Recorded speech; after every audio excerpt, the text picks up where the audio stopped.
வணக்கம் மக்களே. நான் பார்க்க போகிற வசனம் நான் நீதிமொழிகள் 6ஆம் அதிகாரம் 20ஆம் வசனம். என் மகனே, உன் தகப்பன் கற்பனையை காத்துக்கொள், உன் தாயின் போதகத்தை தள்ளாதே. அவைகளை எப்பொழுதும் உன் இருதயத்தில் அணிந்து அவைகளை உன் கழுத்திலே கட்டிக்கொள்.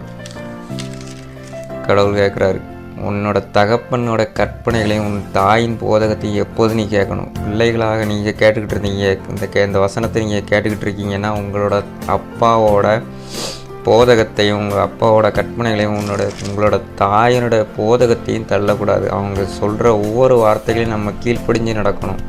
அதான் அந்த வசனம் சொல்லுது, அவைகளை எப்பொழுதும் உன் இருதயத்திலே அணிந்து அவைகளை உன் கழுத்திலே கட்டிக்கொள். நீ நடக்கும்போது அது உனக்கு வழிகாட்டும், நீ படுக்கும்போது அது உன்னை காப்பாற்றும், நீ விழிக்கும்போது அது உன்னுடைய சம்பாஷிக்கும்.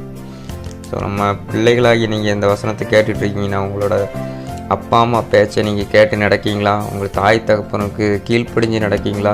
அவங்களுடைய ஒவ்வொரு வார்த்தைகளையும் உங்களை இருதயத்தில் கட்டிடுறீங்களா? இருதயத்தில் கட்டி அதன்படி நடந்தீங்கன்னா உங்களுக்கு என்ன நடக்குமா? நீங்கள் நடக்கும்போது அது உங்களுக்கு வழிகாட்டும். நீங்கள் நடக்கும்போது உங்களுக்கு வழிகாட்டும்னா எப்படி? உங்கள் வாழ்க்கையில் ஒவ்வொரு கஷ்டங்கள் துன்பங்கள் வரும்போது நீங்கள் கீழ்ப்படிஞ்சு நடந்தது உங்களுக்கு வழிகாட்டுமா?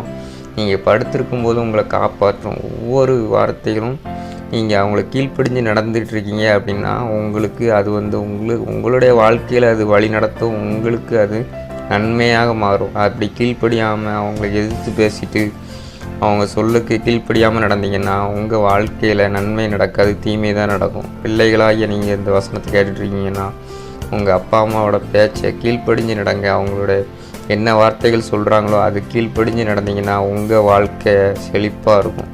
நீங்கள் கீழ்ப்படிஞ்சு நடக்கிறீங்களான்னு உங்களை நாங்களே சோதித்து பாருங்கள்.